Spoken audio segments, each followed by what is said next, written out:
swing and a drive. Right field and deep. Back goes Aquino. It's got a chance. Gone. Get out the tape measure. Long gone. Fly the W! Cubs fans, it's time to fly the W with Dustin Rhodes and Paul Crawly Jean.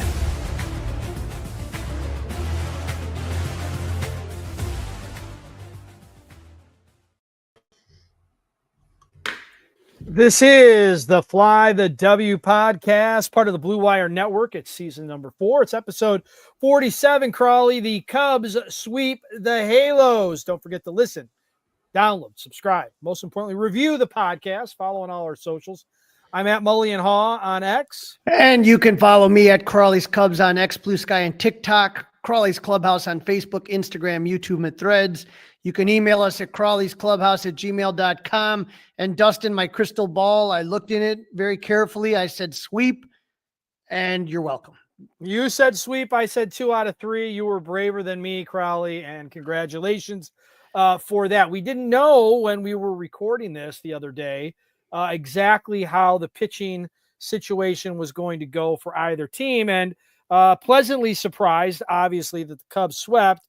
And we'll get to game number 3 in a little bit, but very cool that the Cubs did get to face former teammate Kyle Hendricks in that third game. Yeah, we were talking about that a little bit, about that possibility happening, and we got to see it, and I think it was really cool and a cool moment for a lot of his old teammates there. So before that game, though, we did have a roster move on Friday, and you saw there right there that the Cubs put Ryan Brazier on the 15 IL with a left groin strain. He's been awful in the month of August, Dustin. In 6 appearances, he's given up. He has an ERA of 14.40, and out of those 6 games, he only threw in scoreless inning one of those outings. So obviously something's just not right with the guy. And so Javier Assad comes up to make the start, Dustin. And here's the thing. He was only able to be called up because of the injury to Brazier, because when they sent him down earlier, the only way he could come up without waiting the certain amount of days was if there was an injury to the staff. And so that was a good one here, Dustin. But the game itself on Friday was notable for 2 Cubs players ending home run droughts. The first, Kyle Tucker. We did, our last episode, we had Jesse Rogers on. We were talking all about what in the hell's going on with Tuck, the injury, all of that stuff. He had one of the longest homerless droughts of his career. You could see it right there. In 2019, he went 27 games without a home run. This was 25 games. And Dustin, for me, it literally just felt like forever since he saw the guy make some good contact. But it felt way more than 25, Crawly. I'll tell you that. Right. And so the last time he homered was July 19th against the Red Sox, top of the first. This was a no-doubter, Dustin. He hit a 405 solo home run to dead center, put the Cubs up 1-0. Dustin, that was also his first extra base hit since a double on July 30th in Milwaukee. So you're almost amazing. You talk about no slug. Right. Absolutely zero. Over 3 weeks without an extra base hit. That's unbelievable. Mm-hmm. The Cubs had the bases loaded with no outs in the third with a chance to break it open, but Tucker struck out. Seiya hit a sac fly to make it 2-0, and cleanup hitter Justin Turner lined out to end the threat. Dustin, wait. Can we go back to that for a second? Yes, please. Cleanup hitter Justin Turner. Cleanup hitter Justin. I'm okay with Justin Turner. I believe he has a role on this team, on this roster. You know what his role shouldn't be? Cleanup hitter during the start of a game. I don't care if the guy batted 500 in the past against the starting pitcher. That should not be happening right now. No, I have no idea. We talked about this a little bit last episode about how, Owen Casey and Shaw had the bench on that Louis Brewers game. I don't know what it is sometimes with these managers, and falling in love with these veteran players. Justin Turner has a great career. Don't take anything about, anything away. No, and not an anti-Justin Turner thing. No, you can still give him that pinch hit at bat, whatever. And if you want to start him a game, that's fine. But clean up, Dustin, come on. It's just lazy, right? I know it's not popular to say it. It's just lazy. Like my DH or first baseman has to bat fourth. What? I mean, I mean, if that's not the case, no, you're wrong. I'm sorry. That was bizarre. That's all I can say. Just bizarre. I mean, and the other thing that we're taking a look at though is that in that situation, right? And it's not just Justin Turner in that situation, bases loaded, heart of the order. You can't just get a sac fly. That's Nope. the kind of stuff that's been killing them, you know? Yep. Hitting with runners in scoring position is still kind of a thing. Yep. Now, Javier Sad was called up and started the game, and he had, to me, his best outing in an injury-marred 2025. Dustin, he sat down 12 of the first 13 Angels he faced. He had a no-hitter, right, going into late into the game. The only base runner that the Angels had was because of a hit by pitch in the fourth. But in the fifth, and former Southsider Yoan Moncada hits a solo home run. That cuts the Cubs' lead in half. For Assad, he would go 6 innings, give up 2 hits, walk 1, strike out 4. Again, we'll take that every day of the week. Every day of the week. Absolutely. Now, Moncada wasn't done. Bottom of the 7th, another leadoff home run. This time, Andrew Kittredge to tie the game at 2. It would stay tied until the 9th inning with 1 out. Former Dodger Ken Lee Jansen on the mound. PCA, who hadn't hit a homer since July 23rd against the Royals, he hits one to right center. Cubs lead 3-2. For PCA, Dustin, it was the first career go-ahead home run in the 9th inning or later. And the second such blast this season, Justin Turner did it. I was at that game August 3rd versus Baltimore.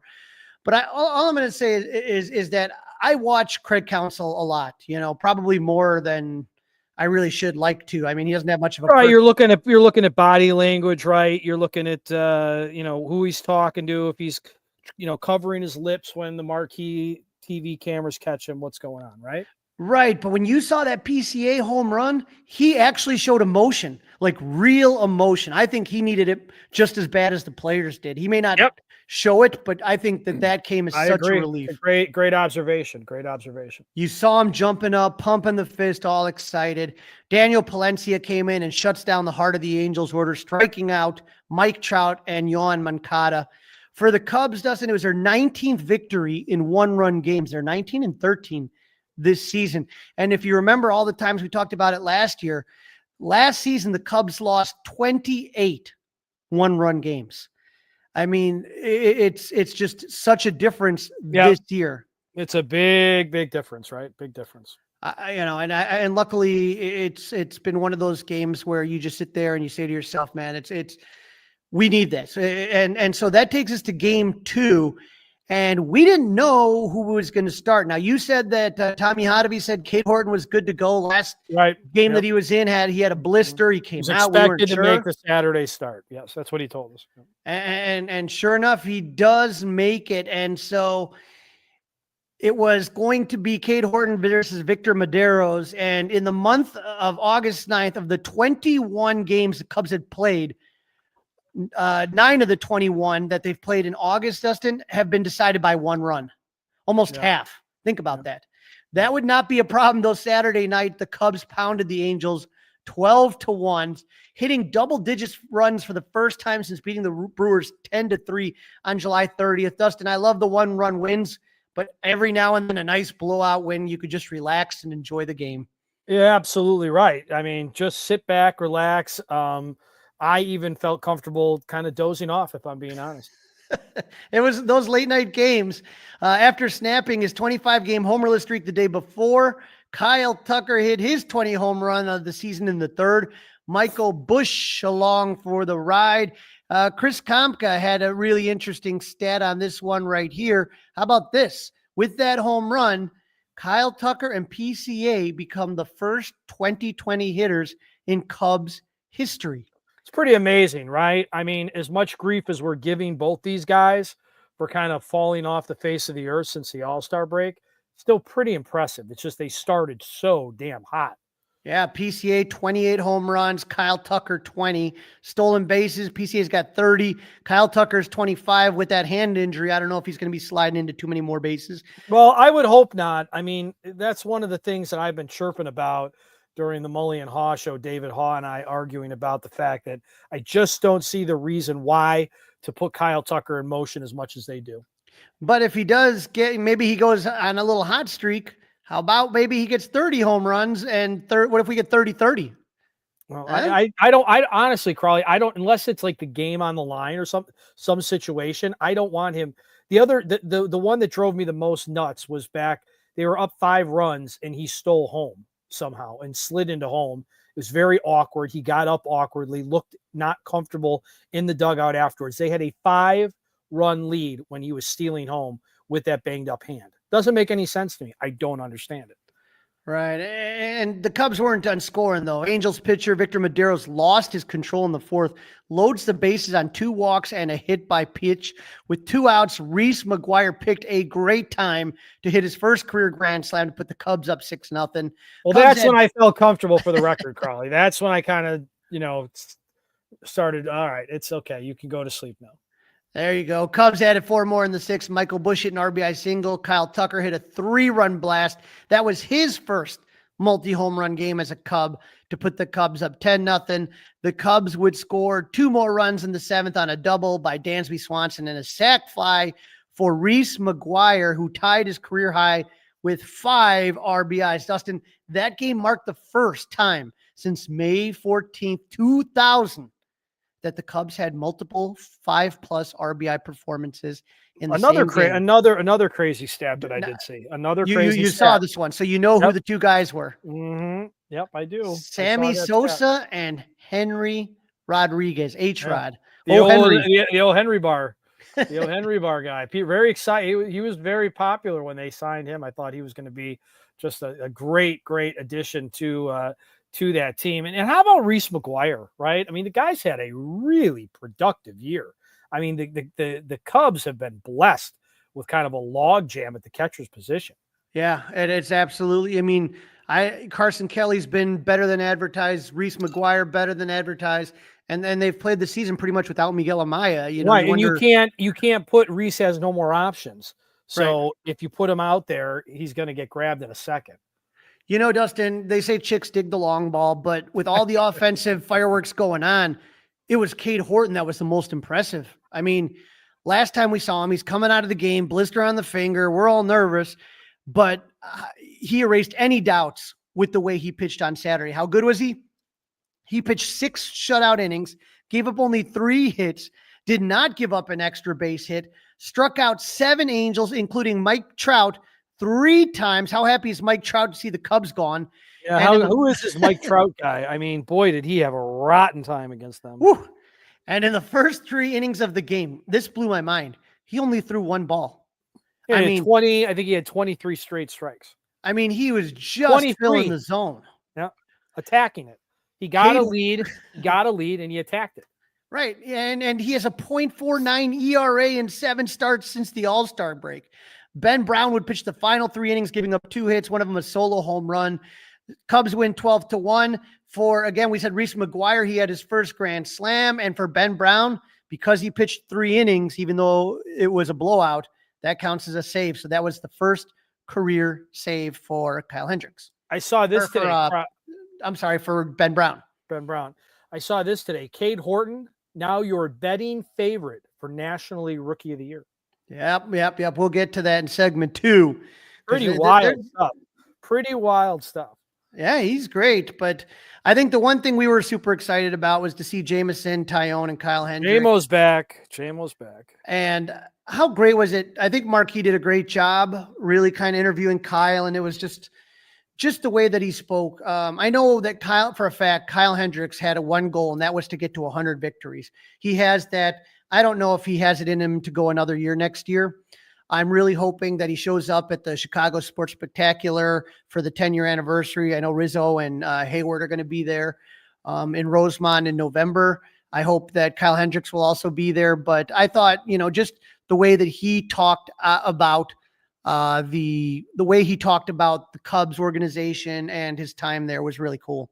Yep, he was very, very thoughtful in his responses. I thought the same thing. But I struggled looking at him in a red uniform. That brought me back to the days seeing Rick Sutcliffe, Lee Smith, John Lester all in cardinal red. It's jarring. It looked a little weird, but it wasn't cardinal red. At least it was halo red. A little halo red. Halo red. A little bit different. Now Hendricks, 11 seasons he played with the Cubs, 276 appearances. 97 and 81 with a 3.68 ERA. I mean, I was there game 6 in the NLCS where he was just absolutely dominant. I saw him pitch in game 3 in the World Series. And then of course, game 7 starter. He is going to be in the Cubs Hall of Fame at some point in time in the future. I don't know, how long along the line, but I have a feeling he'll be there. But to me, Dustin, as much as you love the guy, Hendricks looked a lot like he did in his last year with the Cubs, right?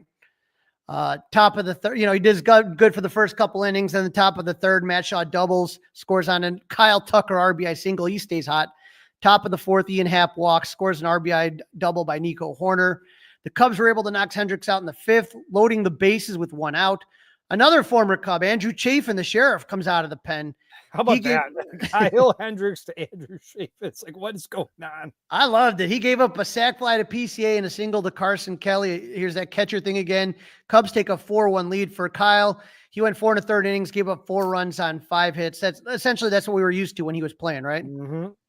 Now, it felt like that lead should be comfortable. Jamison Tyone on the mound was just mowing him down. Now, he did give up a first-inning homer to Taylor Ward, but after that, he was in control. He just gave up 2 more hits, 1 an infield single. No runner got to second, but it wasn't a quality start.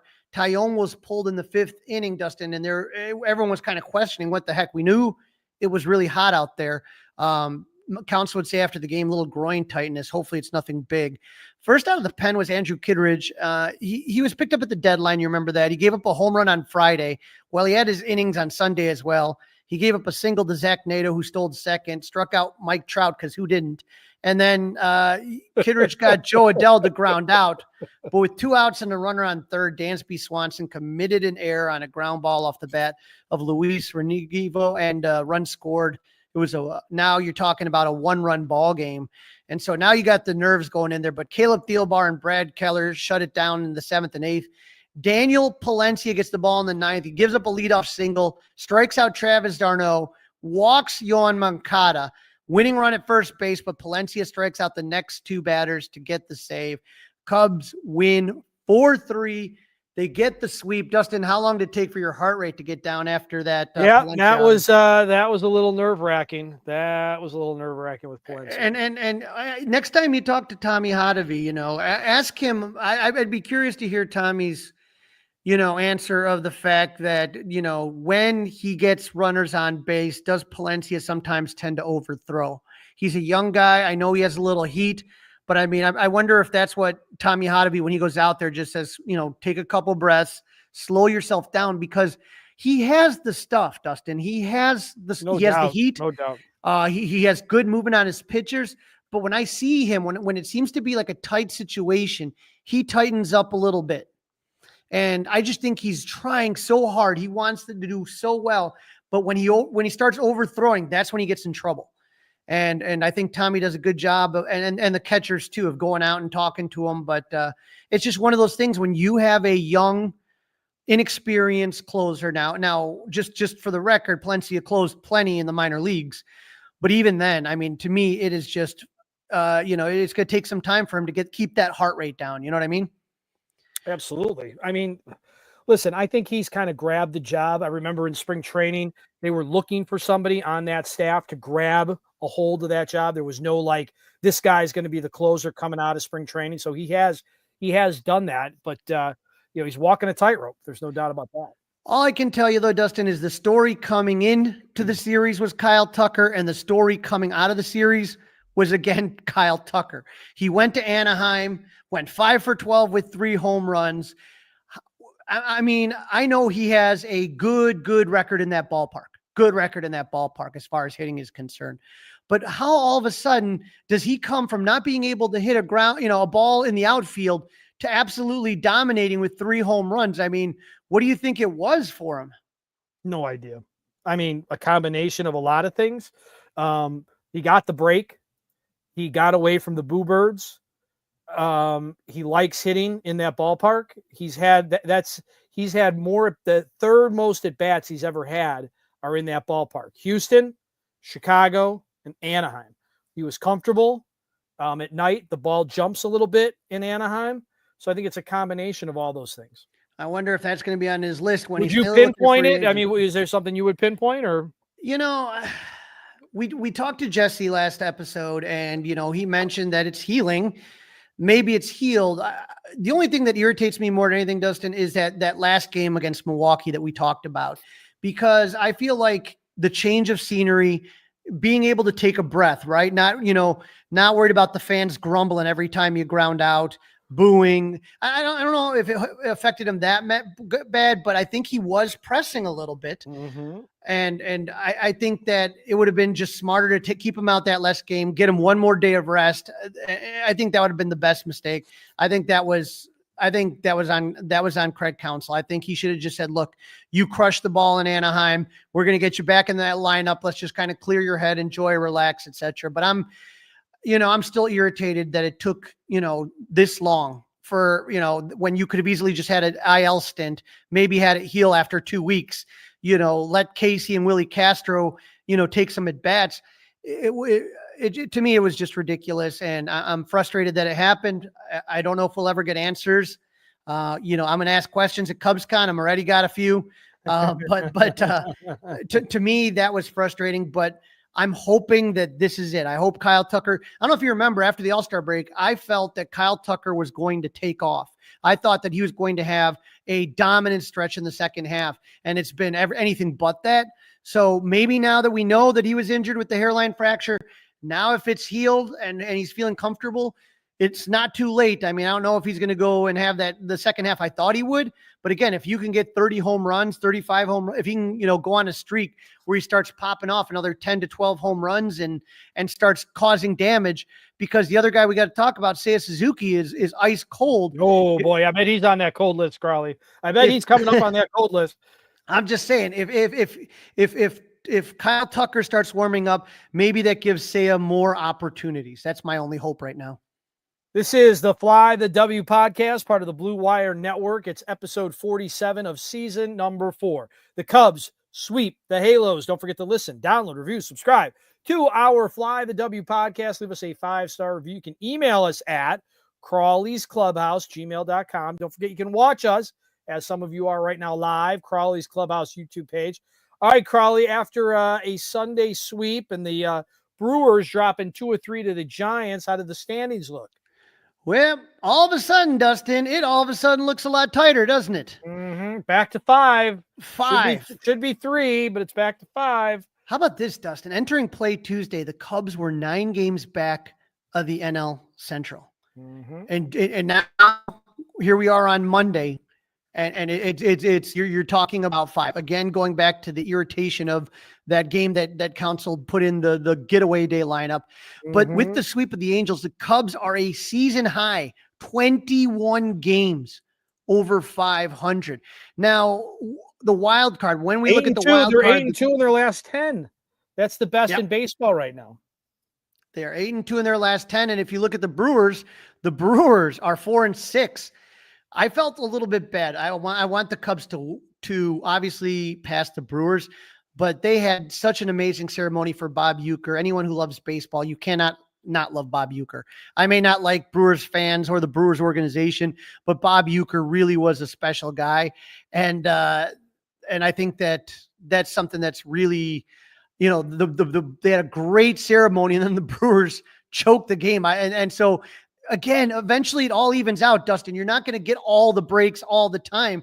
And this may be a point now where the Brewers end up in a situation where they start dropping some games. Taking a look right here, we got some comments here. Larry Backus says, when are they going to sit Suzuki for a couple games? That's a mighty good question. If you're going to be facing a righty, could you potentially let Suzuki rest and then have Owen Casey DH? Keep him hot, right? That's a good question. He does not look right, or who knows if there's a secret injury hurting with him. But, I think this is exciting. I think that the Cubs very much are still in the division hunt.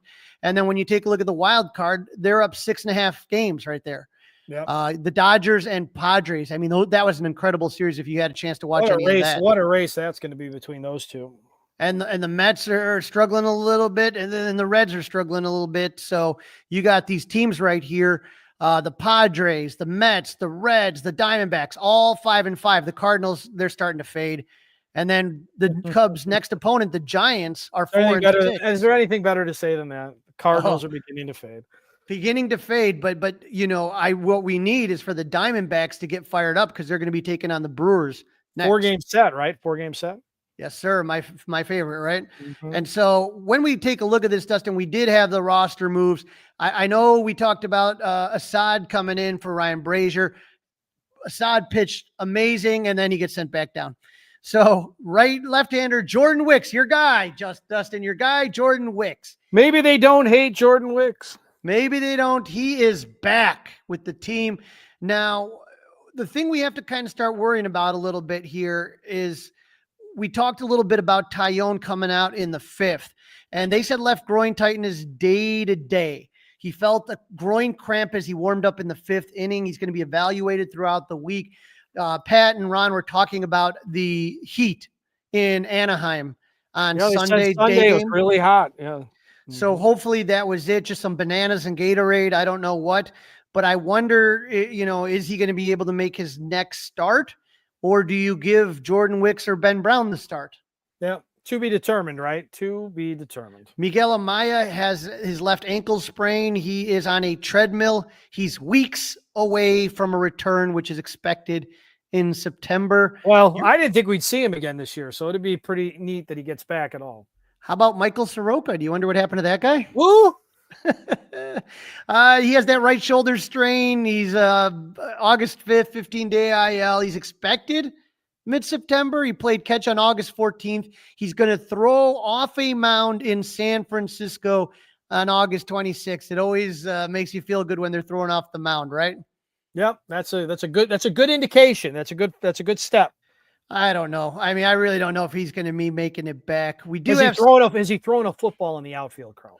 Right? Or maybe the towel drill. Where's Larry Rothschild? I'm looking, Dustin, though, and there was some news. Obviously, on Friday was the Ryan Sandberg memorial. He was laid to rest. And Dustin, I want to tip the hat to the Cubs organization, Marquee Network, 670 The Score. I thought everybody did a really great job covering this. We've seen a few of these, Harry Carey and Ernie Banks and Ron Santo. I think with Rhino being more of a private kind of guy, I think it was more of and the fact that he died younger than those other guys made it more of a melancholy ceremony. Do you agree with that?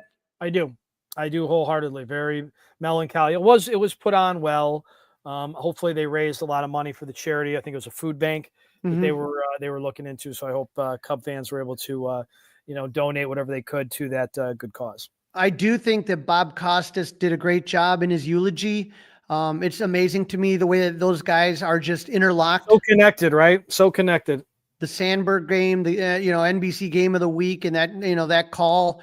And I remember Costas being there at the Sandberg statue dedication ceremony as well. Yep. And so I think he did a great job. And a lot of what he said is the way that, just everything about Sandberg. I just really have a hard time with this. I'm still having a hard time. I feel sometimes like I wake up and it just kind of feels like a bad dream. And, the whole time I've ever been a Cub fan growing up, there's always been part of it, right? Yeah. Mm-hmm. Sandberg was a part of it, but there's also always been kind of these legendary Hall of Fame figureheads, right? You had Ernie Banks was kind of that patriarchal figure. Yep. And then you'd go Billy Williams, Fergie Jenkins, Andre Dawson, or Ryan Sandberg, and then you kind of move your way down. But I mean, when you who is it now? Who is it still too early to talk about that? I think Billy's still the patriarchal leader of there, but he's much, much older and he's much slower than he used to be. Right. Fergie, still around. But to me, when those guys go, I feel like that there's such a void that Sandberg's death leaves as far as who's going to be, there's a lot of guys that are very, Cub centric, whether you're talking about Sammy or Rick Sutcliffe, Mark Grace, there's guys still out there.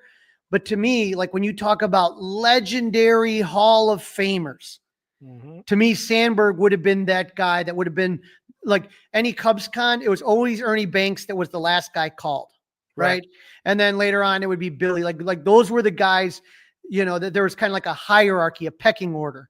And now all of a sudden, this just kind of throws it all into the void. And I feel like it's difficult, but like I said, prayers to the Sandberg family. You saw, I mean, that was a big thing, was you saw how much family meant to him if you watched the funeral, and all his grandchildren and children and everything, and his wife. Just can't even imagine what they're going through right now. Dustin, you talked a little bit about this earlier. How about right now? I don't know if you saw this story in Marquee by Nicholas Moreno. Sorry if I'm butchering that like Harry Carey here, but according to FanDuel Sportsbook, Horton is the leading candidate for the award at 160. Milwaukee's Brewer left fielder Isaac Collins, he's really good, second at 180. Atlanta Braves catcher at third, Drake Baldwin, he's at plus 200. And so the DraftKings Sportsbook has it Horton 140, Collins 180, Baldwin 240. The FanDuel Sportsbook has a 3-man race with the next closest player, Matt Shaw, at plus 3,000. How about that? I mean, Matt Shaw's in the equation. Matt Shaw is in the equation. But when you take a look at what Cade Horton has done, how about this one that Marquis put up there? Fewest runs allowed in a 7-start span since 1901. You got Ed Rulbach in 1906 and 1908, both World Series years, had 3 runs in a 7-start span. Jake Arrieta, in that amazing run that he had, did it 3 runs in a 7-start span. John Lester, 2016, 3 runs in a 7-start span. But Cade Horton is now number 1 on that list. In 7 starts, he's allowed 2 runs. Good company for him to be in again. Yep. That to me, Dustin, is unbelievable. He's got an 8-4 record, 2.88 ERA, 77 strikeouts, a 116 WHIP. I mean, to me, when he first got called up, I think it was Suzuki injury, right? And after May 4th in Milwaukee, yep. He came up and he looked good against the Mets, but I wasn't blown away. Like, it wasn't a Paul Skeens, Jacob Mizorowski, anything like that. You know what I mean? It didn't blow you away. But every single start, he seems to be better and better and improving more and more. And he looks like a bona fide ace.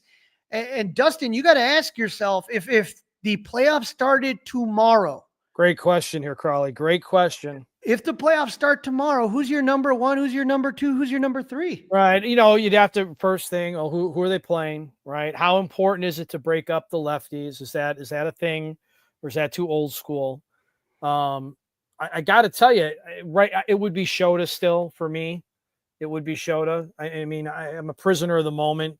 Cade Horton would be right there. And, unless Matthew Boyd is super special Tuesday night, Boyd would be number 3 right now. But I think you could go. I think you could go with any of the 3 and feel okay to win a game. Pick them out of a hat. But it depends. Is it really important to break up the lefties? Something about Horton, though, it's that bulldog mentality that really reminds me of John Lester. We're just talking about Lester, where I feel like I know it would be hard to give the kid the ball in game 1. Usually that's a veteran, this and that, but boy, he is just impressing me. You remember the last Cub pitcher to win the Rookie of the Year, the only Cub pitcher to win the Rookie of the Year. Cub pitcher win Rookie of the Year. Is it? See if anyone puts it in the chat.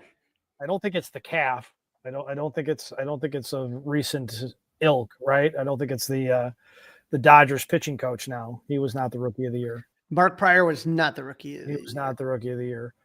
I mean, I think we got to go all the way back to the last Cub with the perfect game. Is it that long ago? I don't know. You stumped me, Crawly. I stumped you? Yeah. All righty. How about if we take a look at this? Kerry Wood. Okay. 1998 Rookie of the Year. And 20 strikeout game helped that out, right? Yep. He is the only Cubs pitcher to ever win Rookie of the Year. So maybe Cade Horton joins that elusive group. That'd be very cool. But I got to say, that would be excellent. I'm just upset that I didn't jump on that train earlier from a betting perspective, right? Right, but absolutely fun, and hopefully, like I said, he keeps it rolling. Hopefully. All right, Crawly, this is episode 47 of season number 4. The Cubs did indeed sweep the Halos as Crawly predicted, and you're listening to the Fly the W podcast, part of the Blue Wire Network. You can listen, you can download. We'd love you to review and subscribe. 5-star reviews, keep them coming. Email us, crawlysclubhouse@gmail.com, and you can watch us, as some of you are right now, live on that Crawly Clubhouse YouTube page. All right, Cubs Giants Tuesday night in San Francisco. Wear that flower in your hair, Crawly, if you're going out there. And again, be ready, because it's always, to me, it's an interesting park.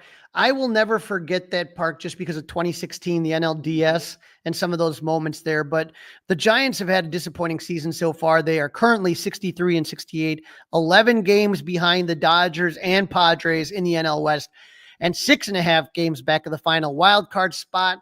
The Giants started out hot, Dustin, going 19-12 in March and April, but they haven't had a winning month since then. They finished May and June 13-14. July was worse. They went 9-15. And so far in August, they went 9-13. Now, the Giants did take 2 out of 3 against the Cubs in Wrigley in May. The Cubs took game 1 9-2, but lost the next 2 games. The one I remember, because I was there, that middle game when the Cubs were down 5-3 in the 9th. They come back to tie it up thanks to RBI singles by Justin Turner and Kyle Tucker. You remember this? The 11th inning? Ryan Presley gave up 9 runs.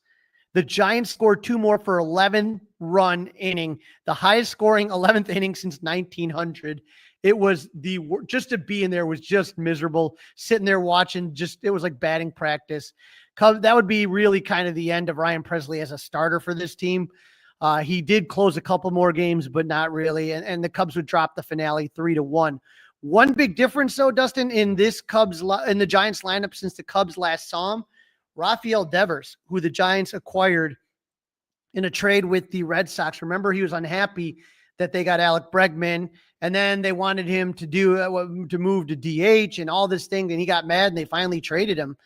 The Giants are 4-6 in their last 10 games, but took 2 of 3 from the Brewers, which, thank you very much, San Fran. Thank you very much. Definitely Thank you very take much. that, right? Yep. They are 30-33 at home and 34-38 against teams with a winning record. They're going to be without starting pitcher Landon Raup, who's out with a knee inflammation after his last start. So he was there when the Cubs played them last time. He will not be here this time. So we shall see what happens, but we know that we will not see him. How about a little tail of the tape? There it is. There's the ball. Tail of the tape. Okay, tail of the tape. When we take a look at the tail of the tape, remember, we're looking at the last 3 weeks. We're not looking at the whole year. The Cubs were a different team in April, May than they were in July and August. So this is considering the last 3 weeks for both teams.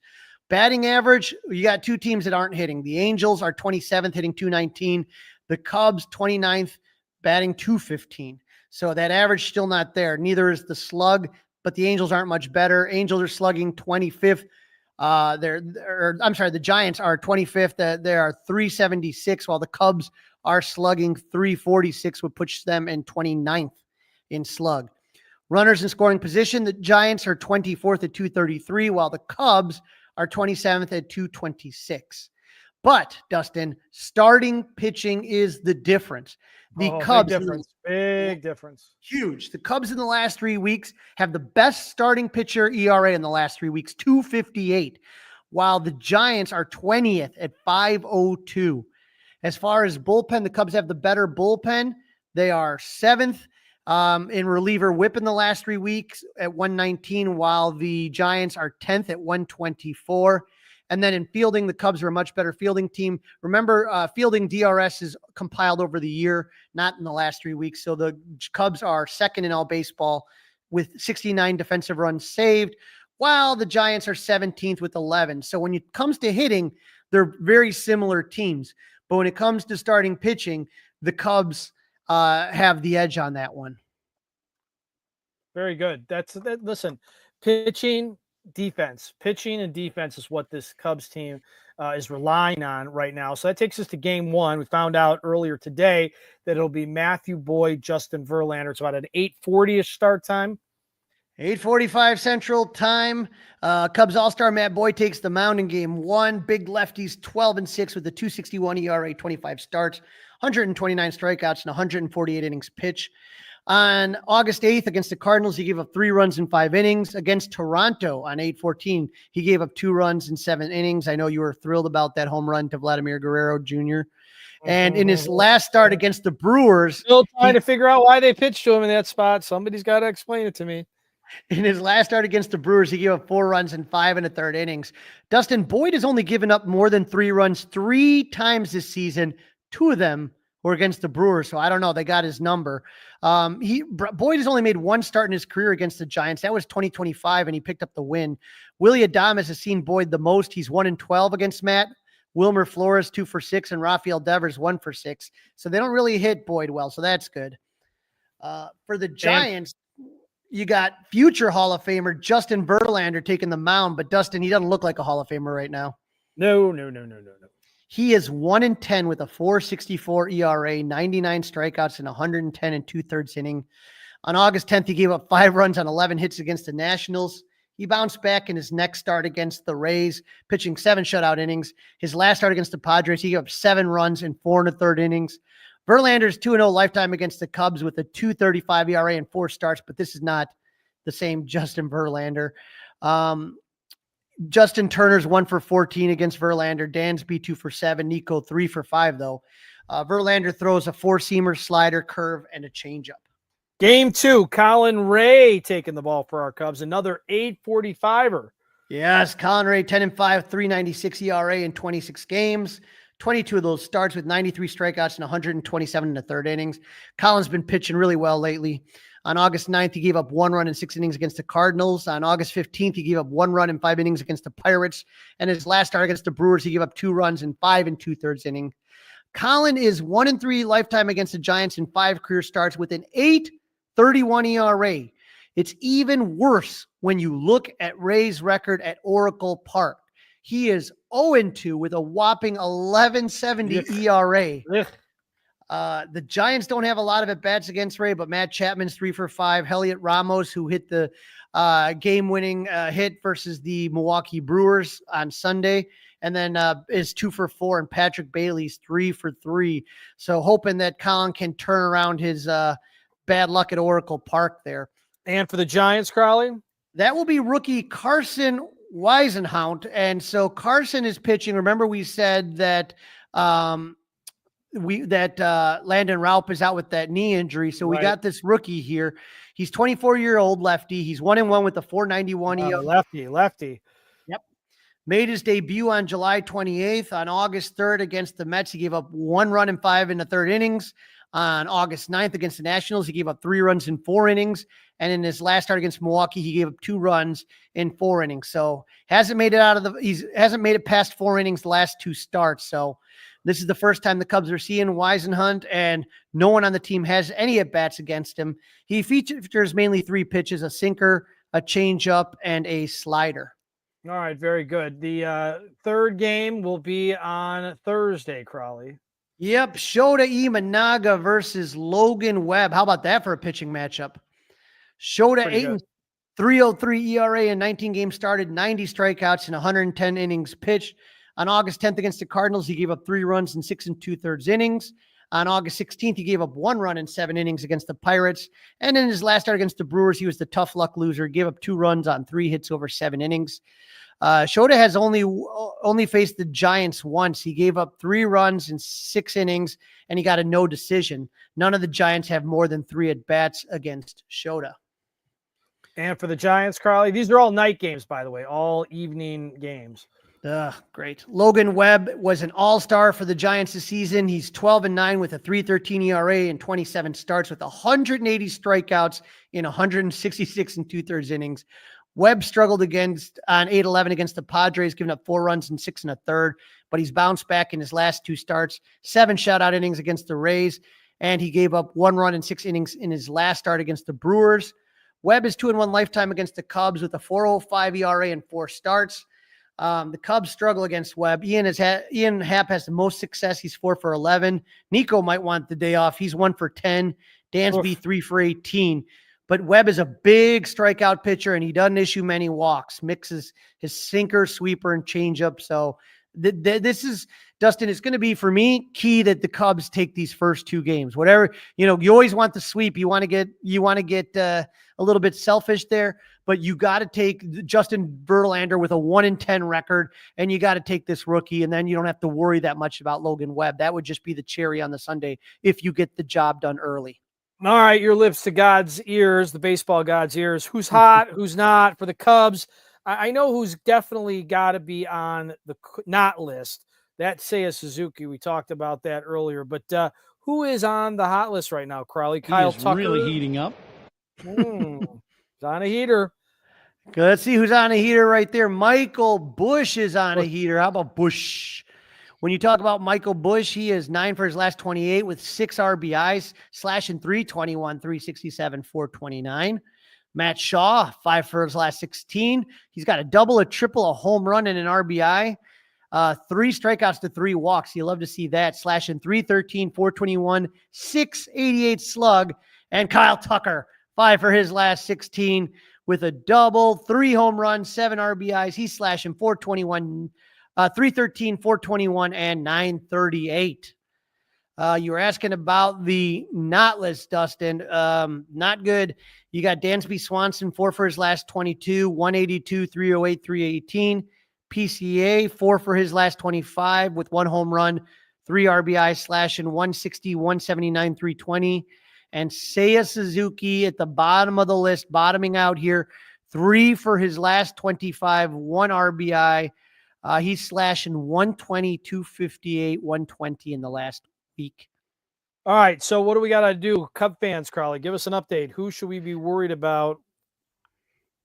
When you talk about the Giants, you should be worrying about Luis Matos. He is 8 for his last 15 with 2 doubles, 1 triple, 2 home runs, 3 RBIs. The guy right now, Luis Matos, right fielder, he's slashing 533, 588, slugging 1.200. Do not give that guy something to hit there. Cub fans know Willy Adames very well. He's 5 for his last 16 with 3 home runs, 3 RBI, slashing 313, 500, 875. And then we saw him, those are the 2 main guys that are really hot right now for them.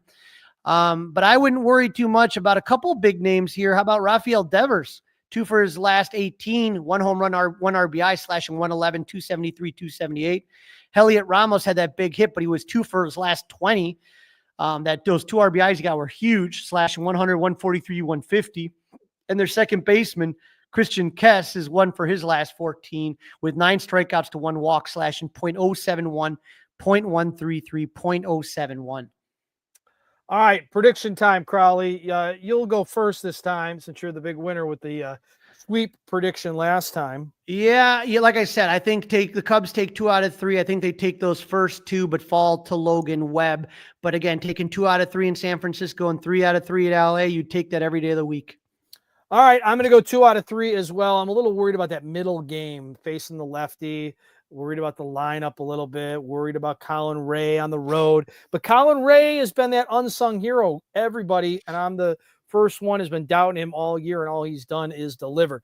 All right, Crawly, that's a wrap. Don't forget to listen, down the review, subscribe to the Fly the W podcast. If you have any questions, please email us. We'll give you an answer. Crawly's Clubhouse, gmail.com. You can watch us by subscribing to the Crawly's Clubhouse YouTube page.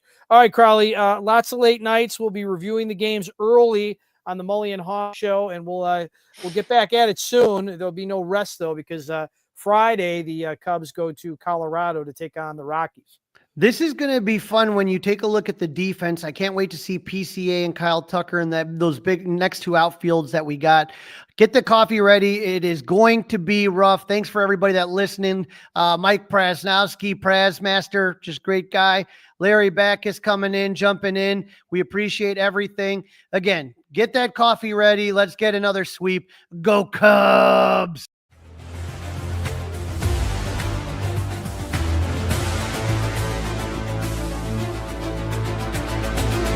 It's all over.